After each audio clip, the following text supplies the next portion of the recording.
Y saludamos a nuestra psicóloga de cabecera, Alejandra Vallejo Nájera. Buenas noches. Muy buenas noches, Carlas. Creo que hoy vamos a inundar este espacio de mucha poesía. Di que sí, que bien lo sabes, porque mi invitado de esto sabe muchísimo y más. Es una enciclopedia con patas, ¿verdad? Vamos a ver, Antonio Pau... Con piernas, por lo menos. Es verdad, sí, perdón, con piernas. Antonio Pau es una persona, bueno, un gran amigo, desde luego, esto en primer lugar, una magnífica persona, buena persona, pero tiene, un currículum extensísimo. Es doctor en Derecho, abogado del Estado, académico. Lo más sorprendente, autor de 40 libros y premio de ensayo y humanidades Ortega y Gasset en 1998. Pero para mí, lo más interesante de Antonio Pau, o de las cosas más interesantes, es que es el biógrafo más reputado sobre Rainer Maria Rilke. Ha escrito una biografía reconocida en el mundo entero, y quien quiera información sobre este poeta, este gran poeta, desde luego hay que acudir al libro de Antonio Pau. Y Antonio Pau viene aquí por un tema que habrás anunciado seguramente ya, claro, y que no sumario. deja de ser sorprendente, ¿no? La belleza y el espanto. Fíjate tú la dualidad entre belleza y espanto. He leído hace poco un libro de Salinger, que es el autor de El guardián en el centeno, y tiene una obrita pequeña, para mí menor en contenido, pero con un título sobrecogedor, que es Para Ism, con amor y repugnancia. Y va un poco la cosa de esto, de la dualidad que hay entre la belleza como algo que los seres humanos necesitamos para sobrevivir, para sobreponernos al dolor, a la tragedia. Nos amparamos mucho en esos momentos bellos que puede deparar un atardecer, un paisaje concreto, unas proporciones maravillosas, para olvidarnos momentáneamente del dolor. Y sin embargo, las personas encargadas normalmente de facilitarnos este mundo bello a través del arte son precisamente las que más sufren y las que más se espantan con la fealdad del mundo. Cuéntanos, Antonio, ¿por qué este título de La belleza y el espanto, que es un título de una obra tuya, precisamente? Sí, es el subtítulo de la biografía de Rilke, porque yo creo que la vida de Rilke se caracteriza por eso, porque tiene momentos de extraordinaria altura. Él hablaba en su último poema de las cumbres a las que había llegado. No se refería a cumbres físicas, no se refería a cumbres de éxito, porque él no quiso nunca un reconocimiento público, sino de exaltación creativa, de exacerbación de la sensibilidad. Y esto mismo fue lo que le hizo también bajar a profundas cimas, a sufrir enormemente. Aparte que como fue una persona que vivió solo para hacer una obra, sin preocuparse de su propia subsistencia, sin preocuparse de las más elementales necesidades de la vida, pues entonces esto le hizo sufrir enormemente. Y también gozar, porque claro, al entregarse de esta manera tan plena, consiguió verdaderamente llegar a una obra excelsa. Decía un pintor al que yo he conocido bien, porque además forma parte de mi familia política, Pablo Palazuelo, siempre decía que para ser artista hay que sufrir. Yo no sé si este dogma que él anunciaba tanto es así o no. ¿Qué opina Antonio Pau de esto? Yo diría que sí, que podría ser la regla, pero yo creo que hay excepciones también, en que sin haber sufrido se crea una gran obra. Hombre, en general la calidad de la obra está en relación con la sensibilidad del autor. Y claro, es evidente que a más sensibilidad hay más capacidad de sufrimiento. De manera que la persona sensible se arriesga a padecer extraordinariamente. Yo no sé si al nacer nos dejaran elegir entre no tener sensibilidad y no sufrir, o tener sensibilidad y sufrir, ¿qué elegiríamos? Probablemente elegiríamos sensibilidad y sufrimiento, pero estamos eligiendo también una cosa enormemente perjudicial para la vida. Pero creo que, sin embargo, hay algunos casos que preferiría casi no nombrar, en que me parece que con una cierta tosquedad en cuanto a su sensibilidad, sin embargo, consiguen hacer una obra plástica o literaria de mucha altura. De manera que, aunque la regla, pienso yo, que es la correlación entre sensibilidad y calidad literaria, hay casos en que no sucede así. Pero Rilke, en este caso, ¿por qué sacrificó su vida por la poesía? Este es el gran misterio de su vida. Sí. cómo este hombre desde muy pronto supo lo que tenía que hacer, algo tan etéreo como unos poemas, y no quiso tener ningún medio de subsistencia. Empezó alguna carrera durante un tiempo, lo dejó, y solo pensaba en escribir. Claro, solo así se explica que muriendo con 51 años como murió haya dejado más de 10.000 cartas, porque para él las cartas extraordinariamente cuidadas, no digo que artificiales, porque verdaderamente son cartas sinceras dirigidas a unos corresponsales a los que tenía afecto, pero son obra literaria, y él pensaba que si alguna vez se recopilaba la obra completa había que recoger también las cartas. Le voy a formular una duda muy difícil de contestar, yo creo, porque además es muy genérica. ¿Qué tiene para usted Rilke, que es uno de los poetas más importantes de la literatura alemana, universal, para que usted le haya dedicado tanto tiempo de su vida? Pues tiene una obra que no tiene semejanza con ninguna otra, no ya de la literatura alemana, sino de la literatura universal. De la alemana quizá por una razón también añadida lingüística, y es que Rilke era de un lugar que no era germanófono. Claro, él había nacido en Bohemia, en una parte de Checoslovaquia en que estaba rodeado del idioma checo, y por tanto estaba en un núcleo muy reducido en que, como pasa siempre en estos casos, el vocabulario también es reducido. Luego él no quiso vivir nunca en un país de lengua alemana, vivió toda su vida en París, y si estuvo un tiempo largo en Alemania fue porque le pilló la guerra del 14 allí y tuvo que pasarla, pero por él no hubiera ido a Alemania. Y su idioma además es un poco artificial porque hay 1.400 palabras que solamente dice una vez, es decir, las ha sacado del diccionario. Tiene lo que los lingüistas llaman un idiolecto, un idioma propio absolutamente distinto, hasta el punto que hay algún autor que no le considera un poeta alemán, pero ¿qué va a ser? O en lengua alemana, ¿qué va a ser si no eso? Claro, no. También fue un extraordinario poeta en francés, tiene más de 500 poemas franceses, pero es un gran poeta alemán. Yo creo que por eso, por la originalidad y la profundidad de su obra, y luego por la sutileza lingüística que resulta muy atractiva. Sin embargo, cuando pensamos en Rilke, aquí en España, los españoles siempre lo asociamos a Ronda y también a Toledo. Sí. ¿Por qué se abrió a venir a España? ¿Qué pasó para que él recalara aquí, estuviera en Ronda con la presencia tan importante que tuvo en Ronda, aquí en España? Sí. Yo creo que vino porque Rilke estaba en un momento de apertura hacia unos mayores horizontes. Estaba en una etapa de su obra poética, una etapa muy objetiva, el de los nuevos poemas, que tiene dos partes, quiero decir, dos volúmenes sucesivos, son poemas enormemente descriptivos. Es una etapa muy que se corresponde muy bien con la etapa objetiva de Juan Ramón Jiménez, cuando decía aquello de que mi palabra sea la cosa misma, recreada por mi alma nuevamente. Esto podía haberlo dicho Rilke también. Él quería que la cosa se trasladara, recreada al poema. Y de pronto el horizonte vital y estético se le ensancha, empieza a ver el universo en su conjunto. Entonces él había visto en un libro sobre España, de un autor que se llamaba Joseph Israels, dos dibujos de Toledo y de Ronda, y se dio cuenta que eran lo que él llamaba ciudades del cielo y de la tierra. Y es verdad, en estas dos ciudades se mira hacia arriba y hacia abajo con una especial profundidad. Es decir, la mirada desde Toledo y desde Ronda es vertical, cosa que en otras ciudades yo creo que no deja de ser horizontal. Vamos por la calle y miramos simplemente a derecha o izquierda. En Toledo y en Ronda es imposible no mirar hacia arriba y hacia abajo. Y efectivamente fue esto lo que encontró. Ronda, desde luego, fue mucho más importante en su obra.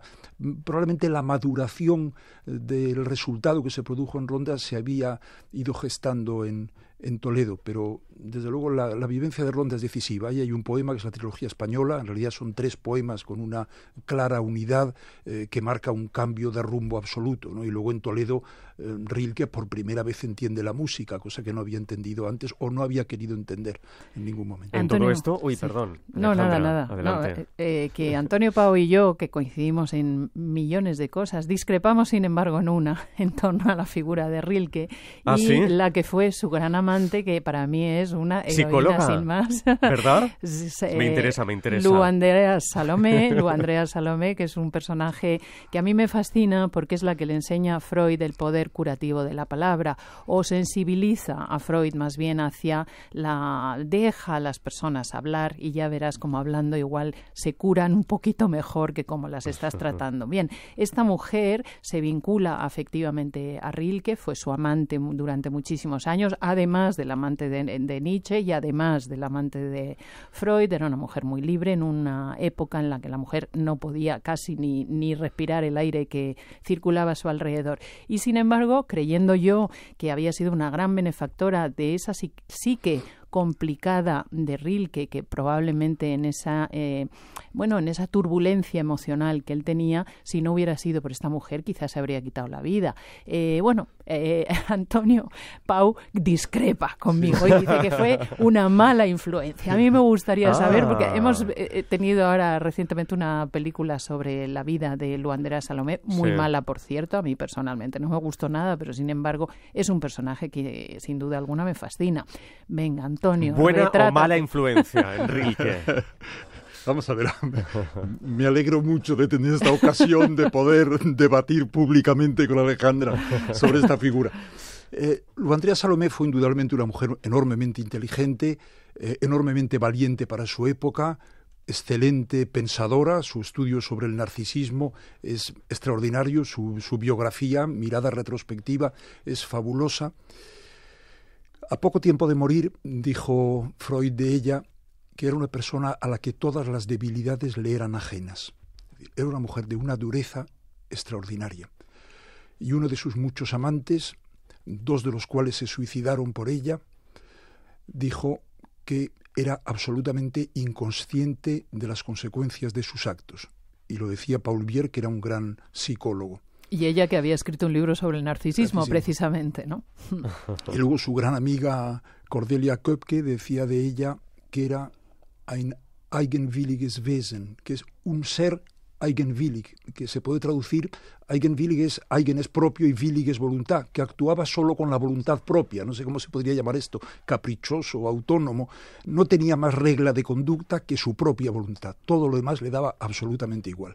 De manera que para los muchos hombres que se cruzaron con ella, el barón von Goepsackel, también psicólogo, Paul Bier, Nietzsche, Paul Rée, que se suicidó, otros muchos, fue una tremenda desgracia. Es decir, cruzarse en la vida con Lu Andrea Salomé fue una desgracia tremenda.